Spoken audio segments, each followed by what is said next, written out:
Good morning, Max. How are you doing today?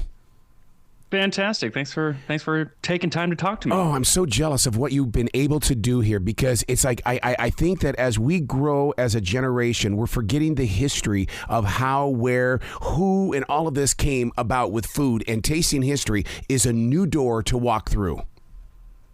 That's right. Yeah, it's I endeavor each episode that I make or each recipe in the book to just give a little story from history that you can easily kind of latch onto and be like, oh, so that's where the food that I'm eating came from, or it's important. I was freaked out when I learned that a pot pie, that crust was actually there to preserve everything on the inside. We weren't supposed to eat the crust, but now it's like that seems to be the best part that everybody enjoys.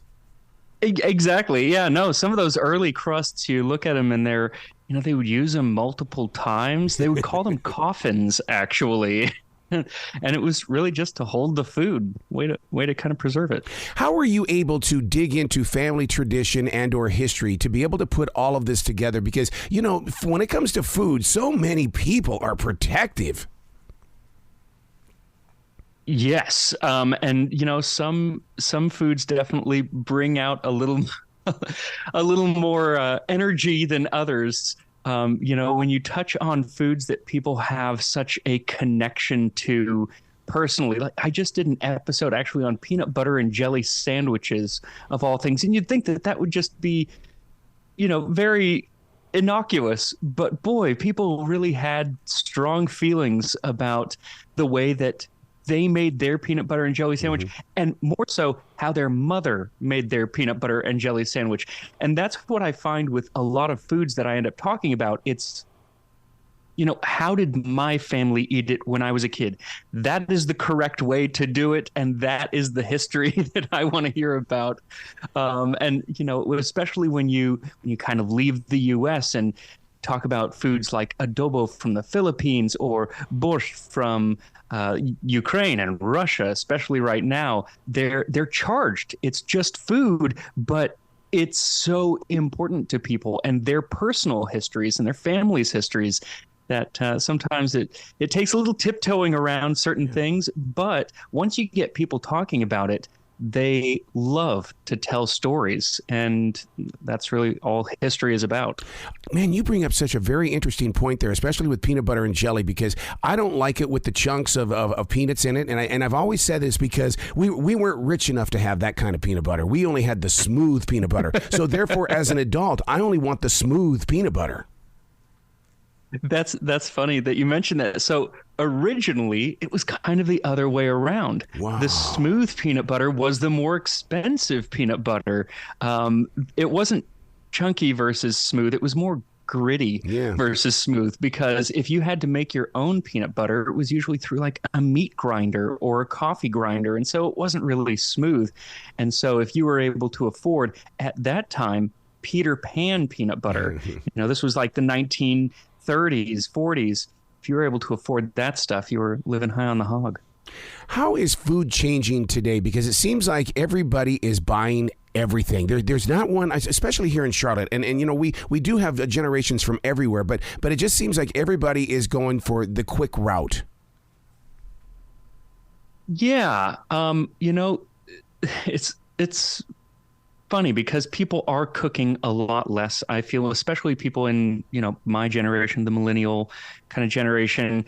And I think that's sad. Yeah. But I'm not sure that it can really be stopped because food has become just so easy to buy, and, people are busy. And so if you're going to pick one or the other, and they end up costing the same very often, especially if you're a household of one or two, it's almost just as inexpensive to buy food than to go grocery shopping and make it yourself. So I don't know that it's something that's necessarily going to go away. Yeah. But at times in history, we've been like this. There have been a lot of times in history where most people bought all of their food. They did not cook at home because it was expensive to have cooking equipment. You might be able to afford a pot, maybe. And anything else you had to buy. So bread, for instance, for the longest time, everybody bought their bread. Sometimes they would make the dough at home, but then you would have to take it to the baker and he would bake it. So maybe we're going back to the old days, the medieval era where we're actually buying things from everyone else is making the food for us. I never even thought about that. I mean, that's almost like the bartering system. We're all sharing. You know, we go to somebody to get the bread, we go to somebody to get the meat, and see, that's what's great about Tasting History is that you give us that opportunity to see the way it used to be, and it can still be.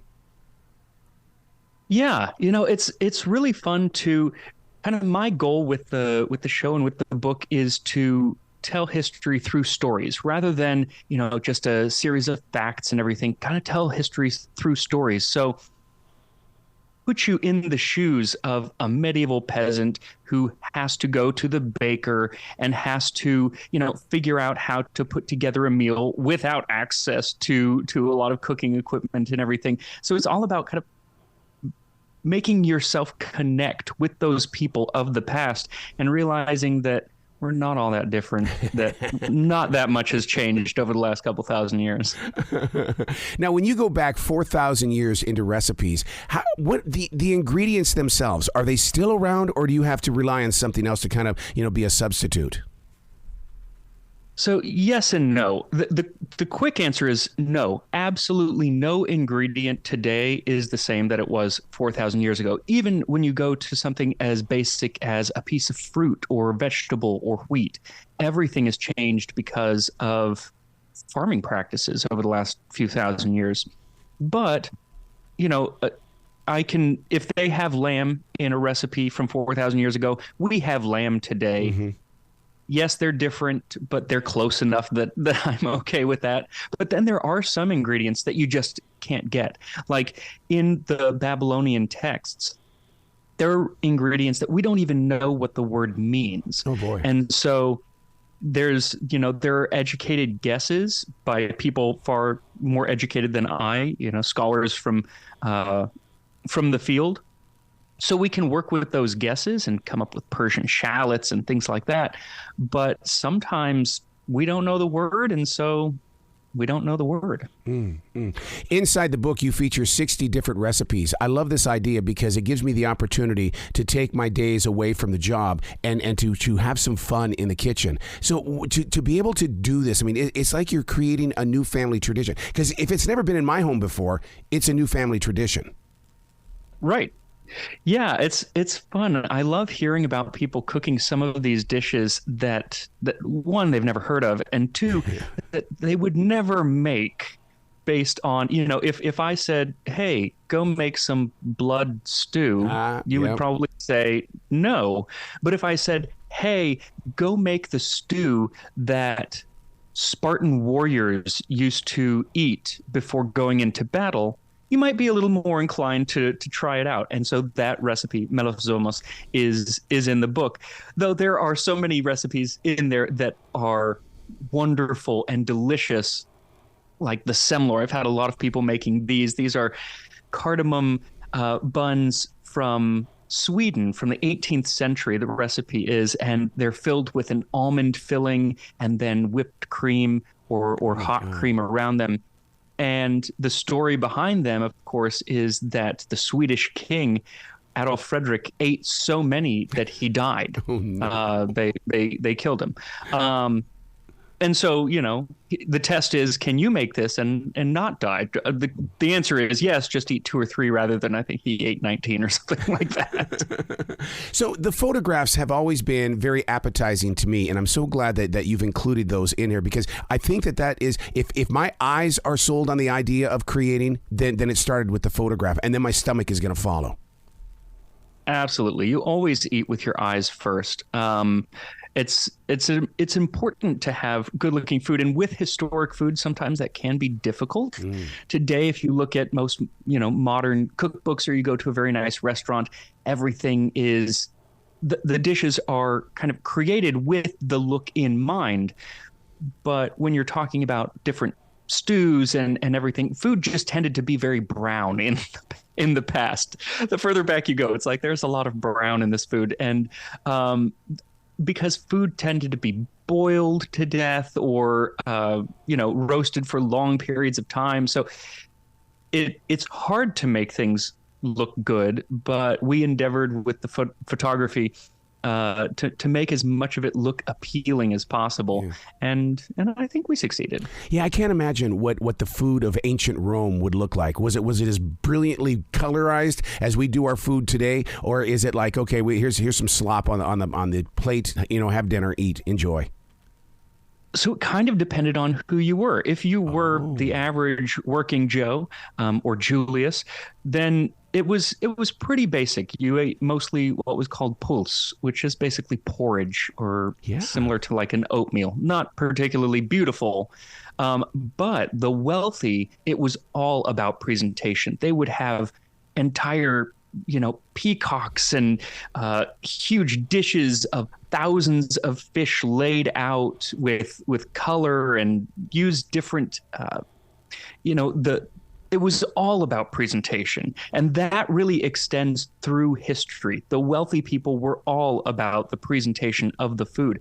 By the Middle Ages, they would make certain dishes that were completely covered in gold leaf. What? Or they would take a peacock and restuff it and refeather it and have it looked like a living peacock on the table, and they would put camphor in its beak and light it on fire so it would spit out flames when it came to the table. So it was really all about the spectacle of the food because, you had nothing else to spend your money on other than impressing people with your food. There was no Louis Vuitton, and, you couldn't buy a Corvette. So you spent your money on private armies and food to impress people. I can't imagine what you feel like when you discover new food. I mean, are you like a child in a candy store? It's like, oh my God, oh my God, oh my God. Every week, that is me. Every week I kind of start out trying to figure out what my next dish is going to be that I tackle. And as soon as I find it, it's just like this burst of energy. It's like, yes, this is the one. This is the story that I want to tell. This is the food that I find interesting that week. And then usually once I start making it, that the excitement subsides because it's always more difficult than I imagine, simply because recipes in the past were not written particularly well. So they'll just be a list of ingredients, or maybe they'll say things like boil until done, add enough saffron and sugar, and serve it forth. Okay. Well, that's not a huge help. And so it takes a lot of time and frustration in the kitchen to figure out what exactly this cook might have been trying to tell me.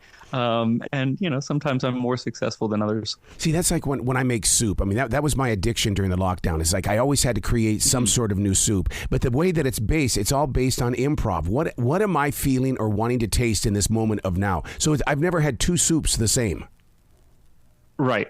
And, soup is such a forgiving dish because if you oversalt it, you can add other things to fix garlic. that. And you can always add and dilute certain things. And it's so many different flavors that come together. And like you said, each time that those flavors do come together, they're a little bit different, the way that things interact in the pot. Then there are other dishes like anything that's baked. Once that thing goes into the oven, it's kind of, you're done. Yeah. And so if it comes out and it's like, oh, I used too much salt, or, oh, this is dry. Well, start over. Yeah. What's really interesting about the past 10 to 15 years is that, there for a while, and maybe it was just a Hollywood thing. When you thought of cooking, it was always mom or somebody in the kitchen. Nowadays, the manly man is doing a lot of time in that kitchen or on that little barbecuer. Mm-hmm. I grew up in a house where both my parents cooked, wow. but on the weekends, it was all about my dad cooking. When he was around and just would spend hours in the kitchen, mostly yelling at us to get out of the kitchen, but the smells coming out. And that was partly where I kind of got my love of food, not of cooking, because he wouldn't let me, but it was, he introduced us to Japanese cuisine, and we had lots of Mexican food and Indian, and sometimes the foods were just weird. As a 7-year-old, finding out that we're having tree fungus from Southeast Asia for dinner. Not the most thrilling thing, but what a wonderful thing to be introduced to as a kid. And so it was through my dad's cooking that I ended up learning a lot about food from around the world, and that kind of sparked that passion for me. Oh my God. So, and historically, it hasn't always been the women cooking. In households, yes, but in general, cooks were men for the longest time. Yeah. If somebody was cooking for a feast or, for the wealthy, again, it was always men. My neighbor's son is a chef, and he loves to come into this forest that I have here in South Charlotte because he believes that this forest is always full of something that he can use in one of his dishes. How important is it for people to go into the forest and start realizing that mushrooms or tea leaves or different forms of life, plant life, are really that's something that's very good in dishes?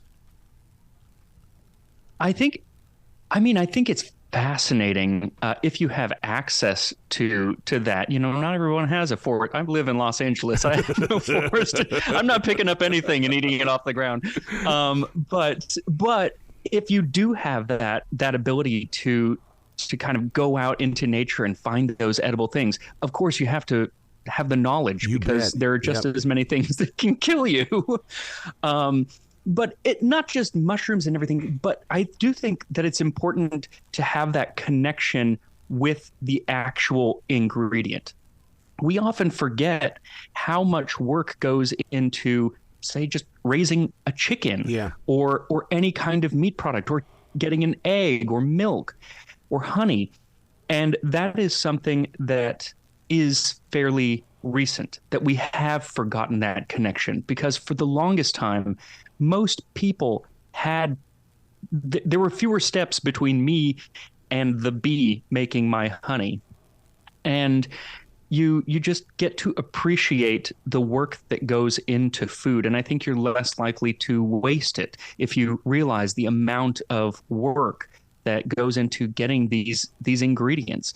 I mean, when it comes to mushrooms or truffles specifically, the amount of time that it takes to find those ingredients is mind-boggling, and that's why they're so expensive. Speaking of that respect, I think food prep is a great way to show respect too, because you're showing patience. And I always have light music playing in the background, and part of that prep is that you allow your imagination to envision what you're about ready to create. Yes, and it is kind of if you tackle cooking as a fun activity rather than just because I need something to eat, if you have that kind of time, which is a luxury, I love that portion of getting everything out, called mise en place in French, laying out the ingredients and measuring things out and kind of getting ready to make whatever you're going to make. And you get to appreciate each individual ingredient. Every tomato, the different types of salt that you can use, and the different types of pepper. And that's kind of one thing that I love bringing into my daily cooking, is bringing some of these ingredients that have lost popularity, at least here in the U.S., things like long pepper. Instead of using black pepper, there's something called long pepper, which is so much better than the typical black peppercorn. And it was the popular pepper in ancient Rome and throughout the Middle Ages. And you can still get it. You can go online and get it easily, and it's not that much more expensive, but it makes such a huge difference to the dish. So yeah, I love that process of, before the food arrives, all of the ingredients that go into it. Oh my God! See, that's the fun of it. That just to be able to sample it. Oh, try this. Oh, sample it again. Ooh, I like being in control because I think I'm spoiled when I sample my own cooking. Yeah, yes. Especially if you like your own cooking. Right. Not everyone does. So for a lot of people, it's a chore. But, if it is something that you enjoy, then all that sampling. And I kind of always feel like well, I'm sure that there's maybe somebody here on this call, the person with the soundboard with all of those little knobs and everything, tuning each knob to get the sound exactly right. It's like that when you're putting together a dish in the kitchen. You know, you can fine tune all of the different ingredients and the process and everything to come up with a new creation that nobody has ever made exactly that way before. Wow. Where can people go to give you some love, to follow you? Because, I mean, you've got one hell of a big fan base as it is, but it needs to be bigger than that because you know what it's like. You got to do more, got to reach more. It's, you know, it is a constant struggle. It's what gets me out of bed, though, in the morning. Yes. The best place to follow me is on YouTube at Tasting History with Max Miller. I'm also on Instagram, Tasting History with Max Miller. And you can get the cookbook, Tasting History Cookbook, pretty much anywhere books are sold. Excellent. Please come back to the show anytime in the future, Max. The door is always going to be open for you. Awesome. Thank you so much for having me. I really appreciate it. Well, be brilliant today because I love talking about food, dude, and you brought your game. Thank you.